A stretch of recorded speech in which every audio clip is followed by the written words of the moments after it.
ಶ್ರೀರಾಮನನ್ನು ಯಾವುದೇ ಉಪಾಯದಿಂದ ಮರಳಿ ಕರೆತರಬೇಕು ಅಂತ ನಿಶ್ಚಯಿಸಿ ಹೊರಟಿರತಕ್ಕಂತಹ ಪ್ರಜೆಗಳು ಶ್ರೀರಾಮಚಂದ್ರ ನಡುರಾತ್ರಿಯಲ್ಲಿ ಮಲಗಿದಲ್ಲಿಂದ ಎದ್ದು ಮುಂದೆ ಹೊರಟು ಹೋಗಿದ್ದಾನೆ.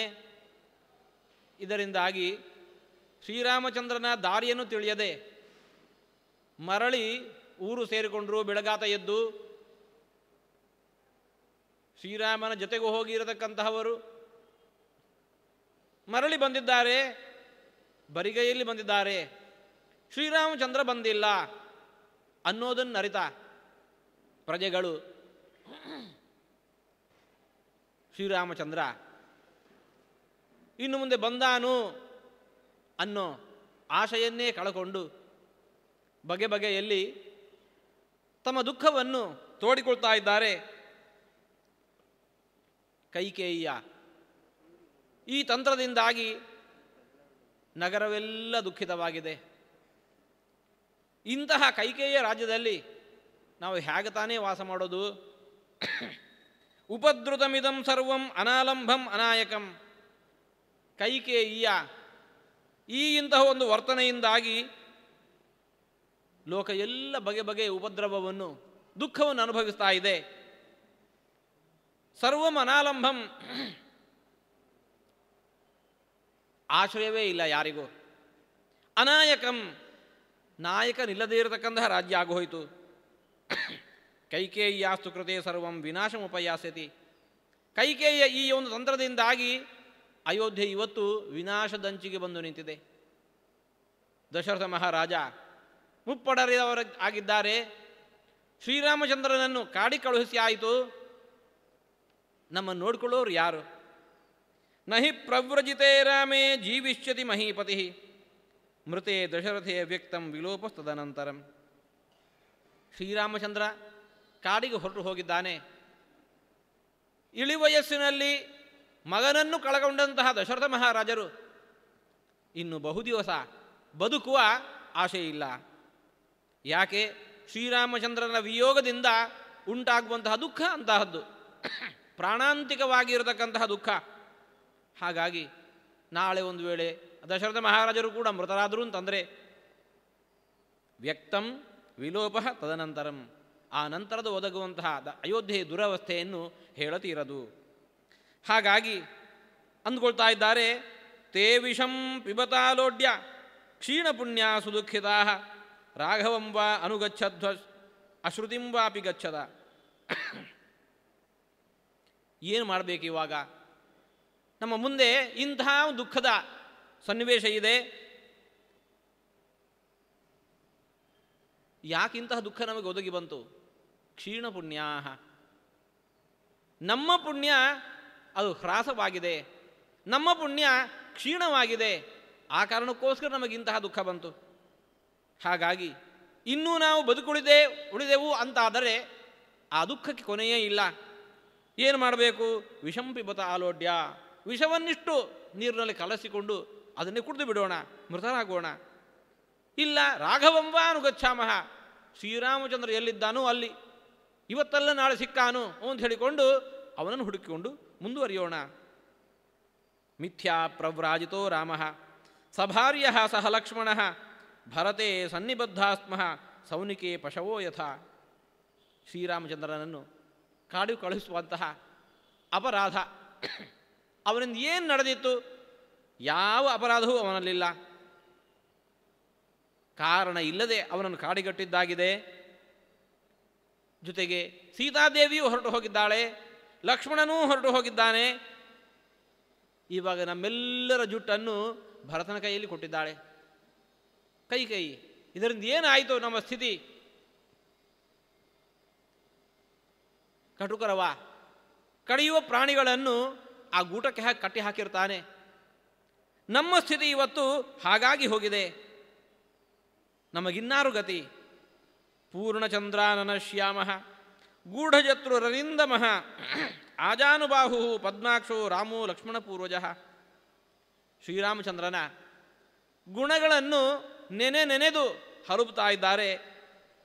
ಪೂರ್ಣಚಂದ್ರಾನನಃ, ಶ್ರೀರಾಮಚಂದ್ರನ ಮುಖ ಕಂಡರೆ ಸಾಕು ಎಲ್ಲ ದುಃಖಗಳು ನಮ್ಮದು ದೂರ ಆಗಬೇಕು. ಅವನು ಏನು ಮಾಡೋದು ಬೇಕಾಗಿಲ್ಲ. ಶ್ಯಾಮಲ ವರ್ಣ, ಶತ್ರುಗಳನ್ನೆಲ್ಲ ದಮನ ಮಾಡುವಂತಹ ಸಾಮರ್ಥ್ಯ, ಆಜಾನುಬಾಹುವಾಗಿರತಕ್ಕಂತಹ ವ್ಯಕ್ತಿತ್ವ, ಶರೀರ, ಪದ್ಮದಂತೆ ವಿಶಾಲವಾಗಿರತಕ್ಕಂತಹ ಕಣ್ಣು.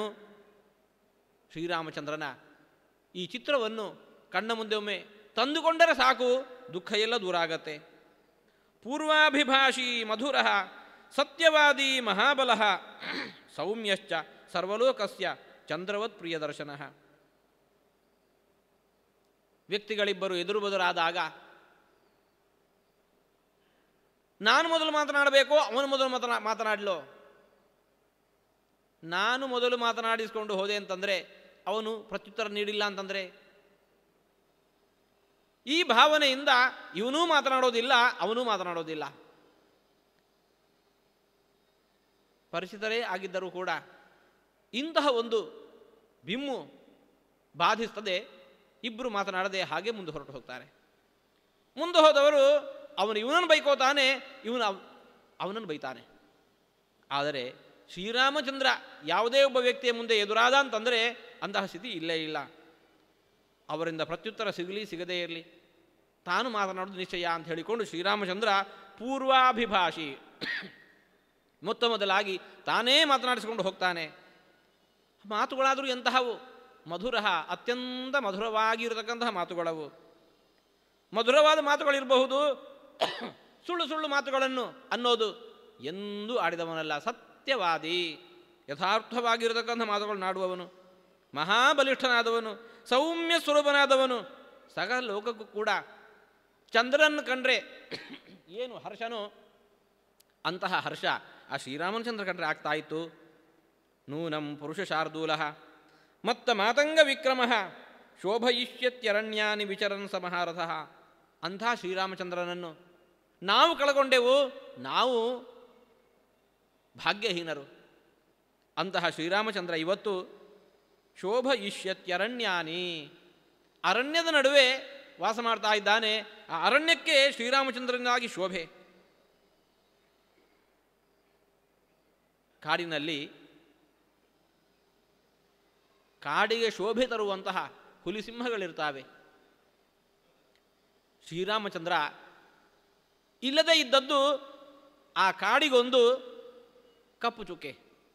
ಶ್ರೀರಾಮಚಂದ್ರ ಸೇರಿಕೊಂಡಾಗ ಪುರುಷ ಶಾರ್ದೂಲ, ಪುರುಷ ಸಿಂಹನೊಬ್ಬನು ಹೆಚ್ಚಿಗೆ ಸೇರಿಕೊಂಡಂತಾಯಿತು. ಆ ಅರಣ್ಯಕ್ಕೆ ಇನ್ನಷ್ಟು ಶೋಭೆ ಬಂತು. ಮತ್ತ ಮಾತಂಗ ವಿಕ್ರಮ, ಅರಣ್ಯದಲ್ಲಿ ಆನೆಗಳಿರ್ತಾವೆ. ಆನೆಯಿಂದಾಗಿ ಅರಣ್ಯಕ್ಕೊಂದು ಶೋಭೆ. ಶ್ರೀರಾಮಚಂದ್ರ ಆ ಅರಣ್ಯದಲ್ಲಿ ವಾಸಿಸುವಂತಹ ಸಲಗವನ್ನೂ ಮೀರುವಂತಹ ವ್ಯಕ್ತಿತ್ವ ಶ್ರೀರಾಮಚಂದ್ರನದ್ದು ಗಾಂಭೀರ್ಯದಲ್ಲಿ. ಮತ್ತ ಮಾತಂಗ ವಿಕ್ರಮ, ಮದವೇರಿದಂತಹ ಸಲಗೆ ಹಾಗೆ ಗಾಂಭೀರ್ಯವನ್ನು ತುಂಬಿಕೊಂಡು ನಡೆಯತ್ತೆ. ಅಂತಹ ನಡುಗೆ ಶ್ರೀರಾಮಚಂದ್ರನದ್ದು. ಇದರಿಂದಾಗಿ ಇಂತಹ ಶ್ರೀರಾಮಚಂದ್ರನನ್ನು ಒಳಗೊಂಡಿರತಕ್ಕಂಥ ಅರಣ್ಯಕ್ಕೆ ಇನ್ನೊಂದು ಶೋಭೆ. ಈ ರೀತಿಯಾಗಿ ಆ ಪಟ್ಟಣಿಗರು ನಾನಾ ಬಗೆಯಲ್ಲಿ ತಮಗೊದಗಿದ ದುಸ್ಥಿತಿಗಾಗಿ ಅಳ್ತಾ ಇದ್ದಾರೆ.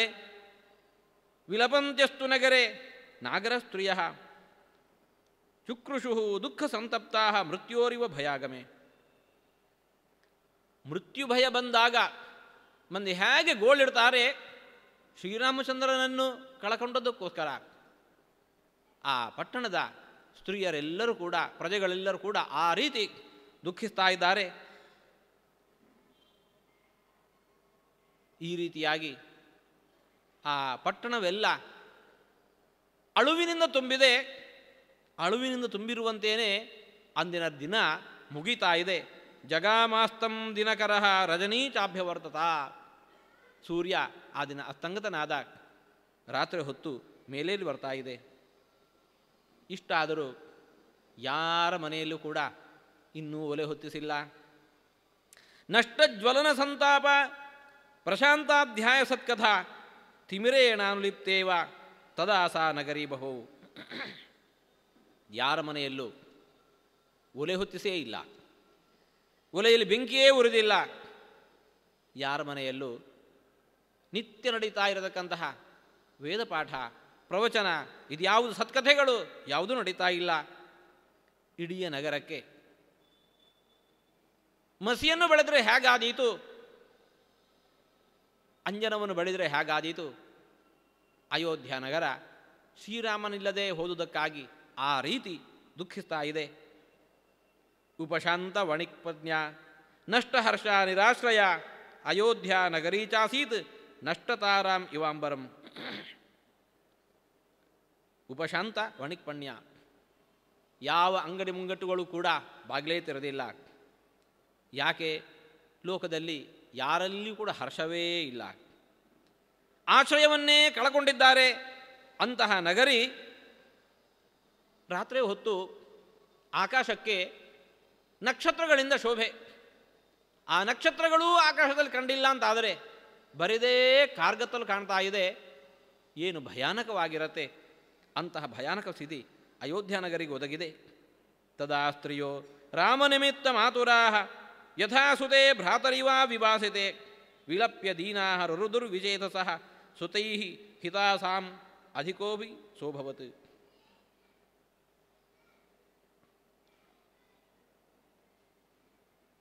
ಅಯೋಧ್ಯ ನಗರಿಯ ಸ್ತ್ರೀಯರು ಈ ರೀತಿಯಾಗಿ ಅಳ್ತಾ ಇದ್ದಾರೆ. ತಮಗೆ ಅತ್ಯಂತ ಪ್ರಿಯನಾಗಿರತಕ್ಕಂತಹ ಸಹೋದರ ದೂರ ಆದರೆ, ತಮ್ಮ ಮಕ್ಕಳೇ ದೂರ ಆದರೆ ಯಾವ ರೀತಿ ವಿಲಪಿಸ್ತಾರೋ ಅದಕ್ಕೂ ಮಿಗಿಲಾಗಿ ಆ ಇಡೀ ನಗರ ಅಳ್ತಾ ಇದೆ. ಕಾರಣ ಆ ಶ್ರೀರಾಮಚಂದ್ರ ಪ್ರಿಯರಾದವರು ಅಂತ ಯಾರಿದ್ದಾರೆ ಅವರೆಲ್ಲರಿಗಿಂತಲೂ ಅಧಿಕವಾದ ಪ್ರಿಯ ಆ ಪ್ರಜೆಗಳಿಗೆ ಶ್ರೀರಾಮಚಂದ್ರನಾಗಿದ್ದ. ಅಂತಹ ಶ್ರೀರಾಮಚಂದ್ರನನ್ನು ಕಳಕೊಂಡದ್ದಕ್ಕೋಸ್ಕರ ಆ ಪ್ರಜೆಗಳೆಲ್ಲರೂ ಕೂಡ ತಮ್ಮ ಆಪ್ತನಾಗಿರತಕ್ಕಂಥ ಬಂಧು ಒಬ್ಬ ದೂರ ಆದರೆ ಏನು ದುಃಖಿಸ್ತಾರೋ ಪ್ರಜೆಗಳು ಆ ರೀತಿ ದುಃಖಿಸ್ತಾ ಇದ್ದಾರೆ. ಪ್ರಶಾಂತ ಗೀತೋತ್ಸವ ನೃತ್ಯವಾದನ ವಿಭ್ರಷ್ಟ ಹರ್ಷ ಪಿಹಿತಾಪಣೋದಯ ತದಾ ಹ್ಯಯೋಧ್ಯ ನಗರೀಬಭೂವಸ ಮಹಾರ್ಣವ ಸಂಕ್ಷಪಿತೋದಕ ಯಥಾ. ಪ್ರಶಾಂತ ಗೀತೋತ್ಸವ ನೃತ್ಯವಾದನ ಅಯೋಧ್ಯ ನಗರಿಯಲ್ಲಿ ಎಲ್ಲೆಂದರಲ್ಲಿ ನಿತ್ಯ ಹರ್ಷದ ಕೂಟಗಳು. ಒಂದೆಡೆ ಗೀತ, ಇನ್ನೊಂದೆಡೆ ಉತ್ಸವ, ಇನ್ನೊಂದು ಕಡೆ ನೃತ್ಯ, ಇನ್ನೊಂದೆಡೆ ವಾದ್ಯವಾದನ. ಆದರೆ ಶ್ರೀರಾಮಚಂದ್ರನ ಇಲ್ಲದ ವೇಳೆ ಇವೆಲ್ಲವೂ ಕೂಡ ಸ್ಥಗಿತವಾಗಿದ್ದಾವೆ. ವಿಭ್ರಷ್ಟ ಹರ್ಷ, ಹರ್ಷವೆಲ್ಲವೂ ಲುಪ್ತವಾಗಿದೆ. ಪಿಹಿತ ಆಪಣೋದಯ, ಯಾವ ಅಂಗಡಿ ಮುಂಗಟ್ಟುಗಳು ಕೂಡ ತೆರೆದಿಲ್ಲ. ಅಯೋಧ್ಯ ನಗರಿ ತುಂಬಿದ ಸಮುದ್ರ, ಅದು ಗಂಭೀರವಾಗಿರತಕ್ಕಂತಹ ಸೌಂದರ್ಯ. ಸಮುದ್ರವೇ ಬತ್ತಿ ಹೋದರೆ ಆ ಸಮುದ್ರಕ್ಕೇನು ಕಳೆ. ಅಯೋಧ್ಯ ನಗರಿ ಅಂತಹ ದುಸ್ಥಿತಿಗೆ ಒಳಗಾಗಿದೆ. ಈ ದುಸ್ಥಿತಿಯಲ್ಲಿ ರಾತ್ರಿಯನ್ನು ಕಳೀತಾ ಇದೆ ಅಯೋಧ್ಯ ನಗರಿ. ಆ ಕಡೆ ಶ್ರೀರಾಮಚಂದ್ರ ಮುಂದುವರಿತಾ ಇದ್ದಾನೆ. ರಾಮೋಪಿ ರಾತ್ರಿಶೇಷೇಣ ತೇನೈವ ಮಹದಂತರಂ ಜಗಾಮ ಪುರುಷ ವ್ಯಾಘ್ರ ಪಿತುರಾಜ್ಞಾ ಮನುಸ್ಮರನ್. ಶ್ರೀರಾಮಚಂದ್ರ ಪ್ರಜೆಗಳು ರಾತ್ರಿ ಹೊತ್ತು ಮಲಗಿರುವ ವೇಳೆ ತಾನೆದ್ದು ಸೀತಾದೇವಿಯನ್ನು ಲಕ್ಷ್ಮಣನನ್ನು ಕೂಡಿಕೊಂಡು ಸುಮಂತ್ರನ ರಥವನ್ನೇರಿ ನಡುರಾತ್ರಿಯೇ ಪ್ರಯಾಣವನ್ನು ಮತ್ತೆ ಪುನಃ ಮುಂದುವರಿಸ್ತಾ ಇದ್ದಾನೆ. ಬಹುದೂರ ಹೊರಟು ಹೋಗಿದ್ದಾನೆ. ಯಾಕೆ? ಜಗಾಮ ಪುರುಷ ವ್ಯಾಘ್ರ ಪಿತುರಾಜ್ಞಾ ಮನುಸ್ಮರನ್, ತಂದೆ ಮಾತನ್ನು ಅನುಸರಿಸಬೇಕು. ಹಾಗೆ ಮುಂದೋಗ್ತಾ ಇರುವಂತೇನೆ ತಥೈವ ಗಚ್ಚತಸ್ತಸ್ಯ ವ್ಯಪಾಯಾದ್ರಜನೀ ಶಿವ ಉಪಾಸ್ಯತು ಶಿವಾಂ ಸಂಧ್ಯಾಂ ವಿಷಯಾನ್ ಅತ್ಯಗಾಹತ. ಶ್ರೀರಾಮಚಂದ್ರ ಇನ್ನೂ ಮುಂದುವರಿತಾ ಇದ್ದಾನೆ. ರಾತ್ರಿ ಕಳೆದು ಬೆಳಗಾಗುವ ಹಂತಕ್ಕೆ ಬಂದಿದೆ. ನಡುರಾತ್ರಿ ಪ್ರಾರಂಭ ಮಾಡಿದಂತಹ ಪ್ರಯಾಣ ಬೆಳಗಾಗುವ ತನಕವೂ ಕೂಡ ಮುಂದುವರಿತಲೇ ಇದೆ. ಬೆಳಗಾಯಿತು ಅಂದಾದಾಗ ಸಂಧ್ಯಾವಂದನೆಯನ್ನು ತಪ್ಪದೆ ಶ್ರೀರಾಮಚಂದ್ರ ಮಾಡಿದ. ಮುಂದಿನ ಹಳ್ಳಿಯನ್ನು ಪ್ರವೇಶಿಸ್ತಾ ಇದ್ದಾನೆ. ಒಂದೂರನ್ನು ಬಿಟ್ಟು ನಡುವೆ ಅರಣ್ಯವನ್ನು ದಾಟಿಕೊಂಡು ಮತ್ತೆ ಪುನಃ ಮುಂದಿನ ಊರನ್ನು ಸೇರ್ತಾ ಇದ್ದಾನೆ. ದೊಡ್ಡ ಹಳ್ಳಿಯಲ್ಲಿ ಸೇರಿಕೊಂಡಿದ್ದಾನೆ. ಗ್ರಾಮಾನ್ ವಿಕೃಷ್ಟ ಸೀಮಾಂತಾನ್ ಪುಷ್ಪಿತಾನಿ ವನಾನಿ ಚ ಪಶ್ಯನ್ನತಿಯಯೌ ಶೀಘ್ರಂ ಶನೈರಿವ ಹ್ಯೋತ್ತಮೈ. ಸಂಧ್ಯಾವಂದನೆಯನ್ನೂ ಪೂರೈಸಿಕೊಂಡು ಪ್ರಯಾಣವನ್ನು ಇನ್ನೂ ಮುಂದುವರಿಸ್ತಾ ಇದ್ದಾನೆ. ನಾನಾ ಗ್ರಾಮಗಳು ಅದನ್ನೂ ದಾಟಿಕೊಂಡು ಮುಂದುವರಿತಾ ಇದ್ದಾನೆ. ಪುಷ್ಪ ಫಲಭರಿತವಾಗಿರತಕ್ಕಂತಹ ವನಗಳು, ಅವನ್ನೆಲ್ಲ ನೋಡ್ತಾ ಶ್ರೀರಾಮಚಂದ್ರನ ಪ್ರಯಾಣ ಮುಂದುವರಿದಿದೆ. ಹಾಗೆ ಶ್ರೀರಾಮಚಂದ್ರ ಹೋಗ್ತಾ ಇರುವಾಗ ಆ ಹಳ್ಳಿಯಲ್ಲಿರತಕ್ಕಂತಹ ಮಂದಿ ಅವರಿಗೂ ಶ್ರೀರಾಮಚಂದ್ರನನ್ನು ದಶರಥ ಮಹಾರಾಜ ಕೈಕೇಯಿಯ ಮಾತಿನಂತೆ ಕಾಡಿಗಟ್ಟಿದ್ದಾನೆ ಅನ್ನೋ ಸುದ್ದಿಯೆಲ್ಲ ಹಬ್ಬಿದೆ. ಅವರು ತಮ್ಮ ತಮ್ಮೊಳಗೆ ಶ್ರೀರಾಮಚಂದ್ರನ ಕುರಿತಾಗಿರತಕ್ಕಂತಹ ಮಾತುಗಳನ್ನು ಆಡ್ಕೋತಾ ಇದ್ದಾರೆ. ಅವೆಲ್ಲವನ್ನು ಕೂಡ ಶೃಣ್ವನ್ ವಾಚೋ ಮನುಷ್ಯಾಣಾಂ ಗ್ರಾಮ ಸಂವಾಸ ವಾಸಿನಾಂ ರಾಜಾನಂ ದಿಗ್ದಶರಥಂ ಕಾಮಸ್ಯ ವಶಮಾಸ್ಥಿತಂ.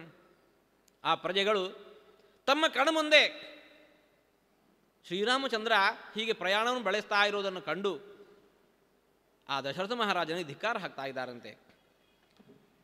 ಗ್ರಾಮ ಸಂವಾಸ ವಾಸಿನಾಂ, ಗ್ರಾಮವಾಸಿಗಳಾಗಿರತಕ್ಕಂಥ ಪ್ರಜೆಗಳು ದಿಗ್ದಶರಥಂ ರಾಜಾನಂ, ಆ ದಶರಥ ಮಹಾರಾಜರಿಗೆ ಧಿಕ್ಕಾರ ಇರಲಿ. ಯಾಕೆ? ಕಾಮಸ್ಯ ವಶಮಾಸ್ಥಿತಂ, ಕಾಮಕ್ಕೆ ವಶನಾಗಿ ಮಡದಿಯ ಮಾತಿನಂತೆ ಕೇಳಿಕೊಂಡು ರಾಮನನ್ನು ವನವಾಸ ಕಟ್ಟಿದ್ದಾನೆ, ಅವನಿಗೆ ಧಿಕ್ಕಾರ ಇರಲಿ. ಹಾ ನೃಶಂ ಸಾಧ್ಯ ಕೈಕೇಯಿ ಪಾಪ ಪಾಪಾನುಬಂಧಿನಿ ತೀಕ್ಷ್ಣ ಸ್ತಂಭಿತ ಮರ್ಯಾದ ತೀಕ್ಷ್ಣ ಕರ್ಮಾಣಿ ವರ್ತತೆ. ಒಂದೆಡೆ ದಶರಥ ಮಹಾರಾಜನಿಗೆ ಧಿಕ್ಕಾರ, ಇನ್ನೊಂದೆಡೆ ಕೈಕೇಯಿಗೆ ಧಿಕ್ಕಾರ. ಯಾವ ದಶರಥ ಮಹಾರಾಜನಿಂದ ಇಂತಹ ಕಾರ್ಯವನ್ನು ಮಾಡಿಸ್ತಾ ಇದ್ದಾಳೆ ಅಂತಹ ಕೈಕೇಯಿ ಕುರಿತಾಗಿರುವ ಧಿಕ್ಕಾರ. ಹಾ ನೃಶಂಸಾದ್ಯ ಕೈಕೇಯಿ, ಆ ಕೈಕೇಯಿ ಅದೆಷ್ಟು ಕಠೋರ ಹೃದಯದವಳಿದ್ದಾಳೆ, ಅತ್ಯಂತ ಕ್ರೂರಿ ಇದ್ದಾಳೆ, ಮಹಾಪಾಪವನ್ನು ಮಾಡಿದವಳಾಗಿದ್ದಾಳೆ, ಇನ್ನಷ್ಟು ಪಾಪವನ್ನು ಗಂಟು ಕಟ್ಕೊಳ್ತಾ ಇದ್ದಾಳೆ. ಅದೆಲ್ಲ ಅಂತ ಆದದ್ದಾಗಿದ್ದರೆ ಯಾವುದೇ ನ್ಯಾಯ ನಿಬಂಧನೆಗಳನ್ನೆಲ್ಲ ಮೀರಿ ಕಾರಣವಿಲ್ಲದೆ ಶ್ರೀರಾಮಚಂದ್ರನನ್ನು ಕಾಡಿಗಡ್ತಾ ಇದ್ದಾಳೆ. ಇಂತಹ ಕಠೋರವಾಗಿರದ ಕರ್ಮ ಕೆಲಸ ಆಗಬೇಕು ಅಂತಿದ್ದರೆ ಆಕೆಯ ಹೃದಯ ಅಷ್ಟು ಕಠೋರವಾಗಿದೆ. ಯಾ ಪುತ್ರ ಮೀದೃಶಂ ರಾಜ್ಞ ಪ್ರವಾಸಯತಿ ಧಾರ್ಮಿಕಂ ವನವಾಸೇ ಮಹಾಪ್ರಾಜ್ಞಂ ಸಾನುಕ್ರೋಶಂ ಜಿತೇಂದ್ರಿಯಂ. ಏನು ಮಾಡಿದಳು? ಯಾ ಪುತ್ರ ಮೀದೃಶಂ ರಾಜ್ಞ ಪ್ರವಾಸಯತಿ, ಇಂಥ ಮಗನನ್ನು ಶ್ರೀರಾಮಚಂದ್ರನನ್ನು, ಯಾವ ದೋಷಕ್ಕೂ ಎಡೆಯಿಲ್ಲದವನನ್ನು ವನವಾಸ ಕಡ್ತಾ ಇದ್ದಾಳೆ. ಪರಮ ಧಾರ್ಮಿಕನಾಗಿರತಕ್ಕಂತಹ ವ್ಯಕ್ತಿ ವನವಾಸಕ್ಕೆ ಯೋಗ್ಯನೋ? ಅವಶ್ಯ ಅಲ್ಲ. ಅಂತಹ ಎಲ್ಲ ಪ್ರಜೆಗಳ ಮೇಲೆ ಏನು ಕರುಣೆಯನ್ನು ತೋರ್ತಾ ಇದ್ದವನು, ಜಿತೇಂದ್ರಿಯನಾಗಿದ್ದವನು ಅಂತಹ ಶ್ರೀರಾಮಚಂದ್ರನನ್ನು ಕಾಡಿಗಡ್ತಾ ಇದ್ದಾಳೆ. ಕಥಂ ನಾಮ ಮಹಾಭಾಗ ಸೀತಾ ಜನಕನಂದಿನಿ ಸದಾ ಸುಖೇಶ್ವಭಿರತ ದುಃಖಾನಿ ಅನುಭವಿಷ್ಯತಿ. ಒಂದೆಡೆ ದಶರಥ ಮಹಾರಾಜನೇ ಧಿಕ್ಕಾರ, ಇನ್ನೊಂದೆಡೆ ಕೈಕೈಗಿಷ್ಟು ಧಿಕ್ಕಾರ, ಮತ್ತೊಂದೆಡೆ ಸೀತಾದೇವಿಯ ಕುರಿತಾಗಿರತಕ್ಕಂತಹ ಅನುಕಂಪೆ.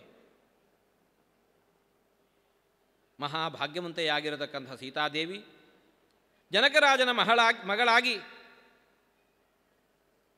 ಅಯೋಧ್ಯ ನಗರದ ಸೊಸೆಯಾಗಿ ಮೆರೆಯಬೇಕಾಗಿರುವವಳು ಸುಖೇಶು ಅಭಿರತ, ಸುಖವಾಗಿ ವಾಸ ಮಾಡಿಕೊಂಡು ಇರಬೇಕಾಗಿತ್ತು. ಇವತ್ತು ಕಾಡನ್ನು ಸೇರಿಕೊಂಡು ಕಥಂ ದುಃಖಾನಿ ಅನುಭವಿಷ್ಯತಿ, ದುಃಖದ ಸನ್ನಿವೇಶಗಳನ್ನು ಹಾಗೆ ತಾನೇ ಆಕೆ ಎದುರಿಸಬೇಕು. ಅಹೋ ದಶರಥೋ ರಾಜ ನಿಸ್ನೇಹ ಸ್ವಸುತಂ ಪ್ರತಿ ಪ್ರಜಾನಾಂ ಅನಘಂ ರಾಮಂ ಪರಿತ್ಯಕ್ತು ಮಿಹೇಚ್ಛತಿ. ಏನು ದಶರಥ ಮಹಾರಾಜ ಮಕ್ಕಳ ಮೇಲೆ ಏನೇ ತಪ್ಪು ಮಾಡಿದ್ದರೂ ಕೂಡ ಸಾಮಾನ್ಯ ಮಂದಿ ಇಂಥ ಸ್ನೇಹವನ್ನು ಮಾಡ್ತಾರೆ. ಹಾಗಿರುವಲ್ಲಿ ದಶರಥ ಮಹಾರಾಜ ರಾಜಕುಮಾರನನ್ನು, ತನ್ನ ಪುತ್ರನನ್ನು, ಶ್ರೀರಾಮಚಂದ್ರನನ್ನು, ಸಕಲ ಗುಣಗಳಿಂದ ಭರಿತನಾಗಿರುವವನನ್ನು ಈ ರೀತಿ ಕಾಡಿಗಟ್ಟಿದ್ದಾನೆ. ಮಗನ ಮೇಲೆ ಇರಿತೂ ಸ್ನೇಹ ಇಲ್ಲ ಆತನಿಗೆ. ಇದರಿಂದ ನಷ್ಟವಾದದ್ದು ಯಾರಿಗೆ? ಪ್ರಜೆಗಳಿಗೆ. ಪ್ರಜಾನಾಂ ಅನಘಂ ರಾಮಂ, ಪ್ರಜೆಗಳ ಮೇಲೆ ಇಂತಹ ದಯಾ ಕಾರುಣ್ಯ ಸ್ನೇಹವನ್ನು ತೋರಿಸ್ತಾ ಇದ್ದಂತಹ ಶ್ರೀರಾಮಚಂದ್ರನನ್ನು ಕಾಡಿಗಟ್ಟಿದ್ದಾನೆ. ಹಾಗೆ ತಾನೇ ಈ ಕಾರ್ಯವನ್ನು ಮಾಡಿದ. ಈ ರೀತಿಯಾಗಿ ಬಗೆ ಬಗೆಯಲ್ಲಿ ಪ್ರಜೆಗಳು ಮಾತನಾಡಿಕೊಳ್ತಾ ಇದ್ದಾರೆ. ಅಂತಹ ಮಾತುಗಳನ್ನೆಲ್ಲ ಶ್ರೀರಾಮಚಂದ್ರ ಕೇಳಿಸ್ಕೋತಾ ಹೋಗ್ತಾ ಇದ್ದಾನೆ. ಶ್ರೀರಾಮಚಂದ್ರ ಮುಂದುವರಿತಾ ಇರಬೇಕು ಅಂತಾದರೆ ಪ್ರಜೆಗಳ ಈ ಮಾತುಗಳೆಲ್ಲ ಬಂದು ಕಿವಿಯ ಮೇಲೆ ಅಪ್ಪಳಿಸ್ತಾ ಇದ್ದಾವೆ.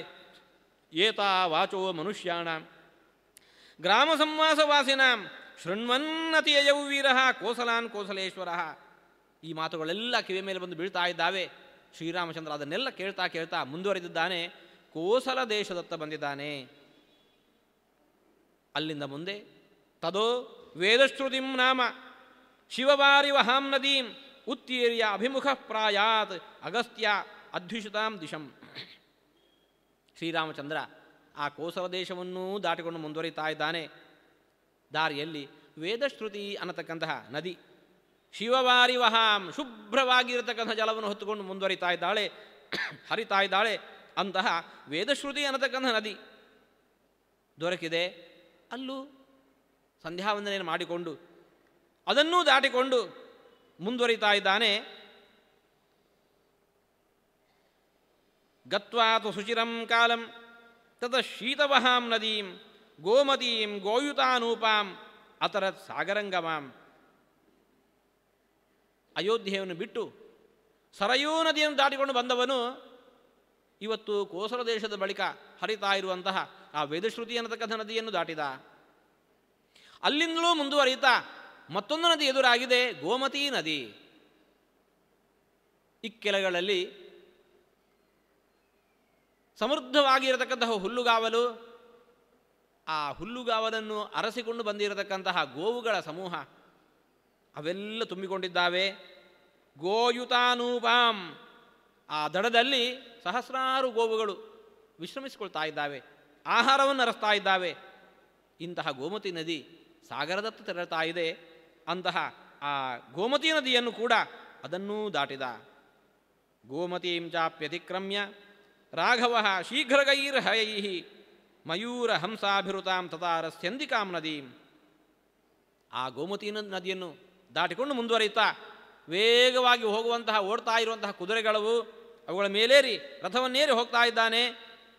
ಮುಂದೆ ಸಿಗುವಂತಹದ್ದು ಸ್ಯಂದಿಕಾ ಅನ್ನತಕ್ಕಂತಹ ನದಿ. ಹೇಗಿದೆ ಅದು? ಮಯೂರ ಹಂಸಾಭಿರುತಾಂ. ಅದರ ದಡದಲ್ಲಿ ನವಿಲುಗಳೆಲ್ಲ ಹುಚ್ಚೆದ್ದು ಕುಣಿತಾ ಇದ್ದಾವೆ. ಅಲ್ಲಲ್ಲಿರತಕ್ಕಂತಹ ಮಡುಗಳಲ್ಲಿ ಅರಳಿದ ತಾವರೆಗಳ ನಡುವೆ ಹಂಸಗಳೆಲ್ಲ ಸುಳಿದಾಡ್ತಾ ಇದ್ದಾವೆ. ಅಂತಹ ಮನಸ್ಸಿಗೆ ಮುದವನ್ನು ನೀಡುವಂತಹ ಸ್ಯಂದಿಕಾ ಅನ್ನತಕ್ಕಂತಹ ನದಿ ಅದನ್ನೂ ದಾಟಿ ಮುಂದುವರಿದ. ಸಮಹೀಂ ಮನುನಾರಾಜ್ಞ ದತ್ತಾಂ ಇಕ್ಷ್ವಾಕವೇ ಪುರ ಸ್ಫೀತಾಂ ರಾಷ್ಟ್ರವೃತಾಂ ರಾಮೋ ವೈದೇಹೀಂ ಅನ್ವದರ್ಶಯತ್. ಇನ್ನೂ ಮುಂದುವರಿತಾ ಇರುವಂತೆ ಒಂದು ನಗರ ಕಂಡಿದೆ. ಮನು ಮಹಾರಾಜರು ಮೊತ್ತ ಮೊದಲಾಗಿ ಇಕ್ಷ್ವಾಕುವಿಗೆ ನೀಡಿರತಕ್ಕಂತಹ ರಾಷ್ಟ್ರವದು, ಸಮೃದ್ಧವಾಗಿರತಕ್ಕಂತಹ ದೇಶ ಅದು. ಅದನ್ನು ವೈದೇಹಿಗೆ, ಜಾನಕಿಗೆ, ಸೀತಾದೇವಿಗೆ ತೋರಿಸ್ತಾ ಇದ್ದಾನೆ. ಆ ಬಳಿಕ ಸೂತ ಇತ್ಯೇವ ಚಾಭಾಷ್ಯ ಸಾರಥಿಂ ತಮಭೀಕ್ಷ್ಣಶಃ ಹಂಸಮತ್ತ ಸ್ವರ ಶ್ರೀಮಾನ್ ಉವಾಚ ಪುರುಷೋತ್ತಮ. ಆ ಜೊತೆಯಲ್ಲಿದ್ದಂತಹ ಸಾರಥಿಗೆ ಸುಮಂತ್ರನಿಗಿಷ್ಟು ಮಾತುಗಳು ನಂತಾ ಇದ್ದಾನೆ. ಈ ಸ್ಥಿತಿಯಲ್ಲಿಯೂ ಕೂಡ ಶ್ರೀರಾಮಚಂದ್ರನ ಮಾತಿನ ಧ್ವನಿ ಹೇಗಿತ್ತು ಅನ್ನೋದನ್ನು ಹೇಳ್ತಾ ಇದ್ದಾರೆ. ಹಂಸಮತ್ತ ಸ್ವರ ಶ್ರೀಮಾನ್. ಬಹು ದುಃಖಿತರಾದಾಗ ವ್ಯಕ್ತಿಯ ಧ್ವನಿ ಅದು ಉಡುಗಿ ಹೋಗಿರುತ್ತೆ. ಆದರೆ ಈ ಹೊತ್ತಿಗೂ ಶ್ರೀರಾಮಚಂದ್ರನ ಧ್ವನಿ ಹಂಸಮತ್ತ ಸ್ವರ, ಮದಭರಿತವಾಗಿರತಕ್ಕಂತಹ ಹಂಸ ಯಾವ ರೀತಿ ಒಳ್ಳೆ ಸದ್ದನ್ನು ಹೊರಡಿಸ್ತಾ ಕಲರವವನ್ನು ಮಾಡುತ್ತೆ, ಅಂತಹ ಧ್ವನಿ ಶ್ರೀರಾಮಚಂದ್ರನದ್ದು. ಆ ಧ್ವನಿಯಿಂದ ಆ ಸಾರಥಿಲಿ ಅಂತ ಇದ್ದಾನೆ. ಕದಾಹಂ ಪುನರಾಗಮ್ಯ ಸರೈವಾ ಪುಷ್ಪಿತೇವನೆ ಮೃಗಯಾಂ ಪರ್ಯಟಿಷ್ಯಾಮಿ ಮಾತ್ರ ಪಿತ್ರಾಚ ಸಂಗತಃ. ತಾನು ಯಾವ ಯಾವ ದೇಶವನ್ನು, ನದಿಯನ್ನೆಲ್ಲ ದಾಟಿಕೊಂಡು ಮುಂದೆ ಬಂದಿದ್ದಾನೋ ಅವನ್ನೆಲ್ಲ ಒಮ್ಮೆ ನೆನಪಿಸಿಕೊಂಡ. ಸರಯೂ ನದಿಯನ್ನು ದಾಟಿ ಬಂದಿದ್ದೇನೆ ಸುಮಂತ್ರ. ನಿತ್ಯ ನೋಡ್ತಾ ಇದ್ದಂತಹ ಸರಯೂ ನದಿಯದು. ಅದನ್ನು ದಾಟಿ ಬಹುದೂರ ಮುಂದೆ ಬಂದಿದ್ದೇನೆ. ಮತ್ತೊಮ್ಮೆ ಆ ಸರಯೂ ನದಿಯನ್ನು ಕಾಣುವ ಯೋಗ ನನಗೆಂದು ಬಂದೀತು. ಸರಯೂ ನದಿಯ ತೀರದಲ್ಲಿ ತಂದೆ ತಾಯಿಂದಿರಿಂದೊಡಗೂಡಿಕೊಂಡು ಅದೆಷ್ಟು ವಿಹಾರವನ್ನು ಮಾಡ್ತಾ ಇದ್ದೆ. ಸರಯೂ ನದಿ ನಮ್ಮಿಂದ ಇವತ್ತು ದೂರ ಆಗಿದೆ. ನಾತ್ಯರ್ಥಂ ಅಭಿಕಾಂಕ್ಷಾಮಿ ಮೃಗಯಾಂ ಸರಯೂವನೆ ರತಿಹರ್ಷೋ ಅತುಲಾ ಲೋಕೆ ರಾಜರ್ಷಿಗಣ ಸಮ್ಮತ. ರಾಜರ್ಷಿಗಳಿಗೆ ಸಮ್ಮತವಾಗಿರತಕ್ಕಂತಹ ಮೃಗಬೇಟೆ ಆ ಸರಯೂ ನದಿ ತೀರದಲ್ಲಿ ಅದೆಷ್ಟೋ ಬಾರಿ ಮಾಡಿದ್ದೇನೆ. ಇನ್ನು ಅವೆಲ್ಲ ಕೇವಲ ನೆನಪುಗಳಷ್ಟೇ. ರಾಜರ್ಷೀಣಾಂ ಹಿ ಲೋಕೇಸ್ಮಿನ್ ರತ್ಯರ್ಥಂ ಮೃಗಯಾವನೆ ಕಾಲೇ ಕೃತಾಂ ತಾಂ ಮನುಜೈ ಧನ್ವಿನಾಂ ಅಭಿಕಾಂಕ್ಷಿತಾಂ ಸತಂ ಅಧ್ವಾನಂ ಐಕ್ಷ್ವಾಕಃ ಸೂತಂ ಮಧುರಯಾ ಗಿರಾ ತಂ ತಮರ್ಥಂ ಅಭಿಪ್ರೇತ್ಯ ಯಯೌ ವಾಕ್ಯಮುದೀರಯನ್. ಶ್ರೀರಾಮಚಂದ್ರ ದಾರಿಯಲ್ಲಿ ಹೋಗ್ತಾ ಈ ರೀತಿ ತಾನು ಈ ಪ್ರದೇಶಗಳಲ್ಲೆಲ್ಲ ಅನುಭವಿಸಿರತಕ್ಕಂತಹ ಘಟನೆಗಳು ಅವನ್ನೆಲ್ಲ ನೆನಪಿಸಿಕೊಳ್ತಾ ಅಂತಹ ಆ ಬದುಕನ್ನು ಇಲ್ಲಿ ಮತ್ತೆ ಪುನಃ ನಾನು ಯಾವಾಗ ಕಂಡೇನು, ಈ ರೀತಿಯಾಗಿ ಆ ಜೊತೆಗಿದ್ದಂತಹ ಸುಮಂತ್ರನ ಬಳಿಯಲ್ಲಿ ಆ ಮಾತುಗಳನ್ನು ಅಂತ ಬಗೆ ಬಗೆಯ ಇಂತಹ ಮಾತುಗಳು ಅವನ್ನಾರ್ಥ ಮುಂದುವರಿತಾ ಇದ್ದಾನೆ. ಹಾಗೆ ಮುಂದುವರಿತಾ ಮುಂದಿನ ದೇಶವನ್ನು ವಿಶಾಲಾನ್ ಕೋಸಲಾನ್ ರಮ್ಯಾನ್ ಯಾತ್ವಾ ಲಕ್ಷ್ಮಣ ಪೂರ್ವಜ ಅಯೋಧ್ಯ ಮುನ್ಮುಖೋ ಧೀಮಾನ್ ಪ್ರಾಂಜಲಿ ವಾಕ್ಯಮಬ್ರವೀತ್. ಕೋಸಲ ದೇಶ ದಾಟಿ ಹೋಯಿತು ಅಂತಂದರೆ ಅಲ್ಲಿಗೆ ಅಯೋಧ್ಯೆಯನ್ನು ಪರಿಪೂರ್ಣವಾಗಿ ದಾಟಿ ಬಂದಿದ್ದೇವೆ ಅಂತ ಅರ್ಥ.